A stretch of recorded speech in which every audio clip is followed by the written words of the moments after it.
നമസ്കാരം. നമ്മുടെ യാത്ര വന്നെത്തി നിൽക്കുന്നത് ബേപ്പൂരിലാണ്. ബേപ്പൂർ സുൽത്താൻ്റെ ഓർമ്മ തുടിക്കുന്ന മണ്ണിൽ ആകാശമിട്ടായിലാണ് നമ്മളുള്ളത്.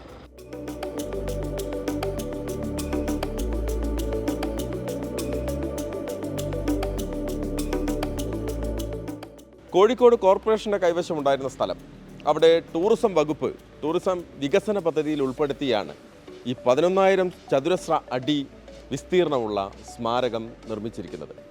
ആദ്യഘട്ടത്തിലെ നിർമ്മാണ പ്രവൃത്തിക്കായി 10.07 കോടി രൂപയാണ് ടൂറിസം വകുപ്പ് അനുവദിച്ചിരുന്നത്. രണ്ടാം ഘട്ട നിർമ്മാണവും പുരോഗമിക്കുകയാണ്.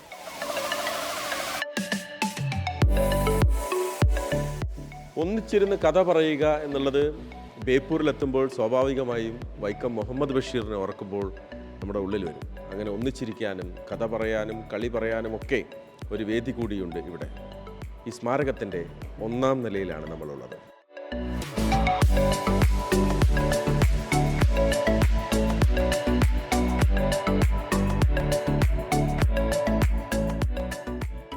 ബേപ്പൂർ സുൽത്താനെ ഓർമ്മിക്കാൻ ഇങ്ങനെ പ്രൗഢമായ ഒരു സ്മാരകം വേണം എന്നുള്ളത് ഏറെ നാളായി ബേപ്പൂരുകാരുടെ ആഗ്രഹമായിരുന്നു.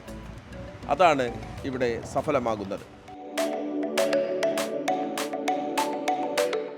ഈ സ്മാരകത്തിലെ ഏറ്റവും മനോഹരമായ ഒരിടമാണിത്. ഒരു ഓപ്പൺ സ്റ്റേജാണിത്. ആളുകളുമായി പരസ്പരം സംസാരിച്ചിരിക്കാനും സംവദിക്കാനും ഒക്കെ പറ്റിയൊരു ഇടം. പക്ഷേ ഇവിടെ ഏറ്റവും മനോഹരമാക്കുന്നത് എന്താണെന്ന് അറിയാമോ? ഈ കാണുന്ന മരമാണ്. ഇതിങ്ങനെ ചാഞ്ഞ് ഈ ഓപ്പൺ സ്റ്റേജിന് ഒരു നല്ല കാറ്റും തണുപ്പും ഒക്കെ നൽകുന്നുണ്ട്.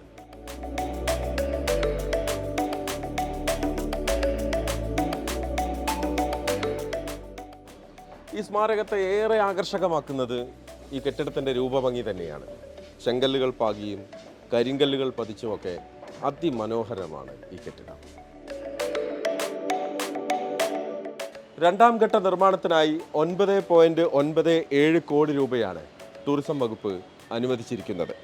ബഷീർ ആർക്കൈവ്സ് കിനാത്തറ, അതായത് കിനാവ് കാണുന്നൊരു തറ, ബോർഡ് റൂം, ലൈബ്രറി എന്നിവ അടങ്ങുന്ന കൾച്ചറൽ ബിൽഡിംഗാണ് പ്രധാനപ്പെട്ട ആകർഷണമാവുക. അക്ഷരത്തോട്ടവും കേരള ലളിതകലാ അക്കാദമി നടപ്പിലാക്കുന്ന ക്യൂറേഷൻ വർക്കുകളുമാണ് രണ്ടാം ഘട്ടത്തിൽ പൂർത്തിയാക്കുക.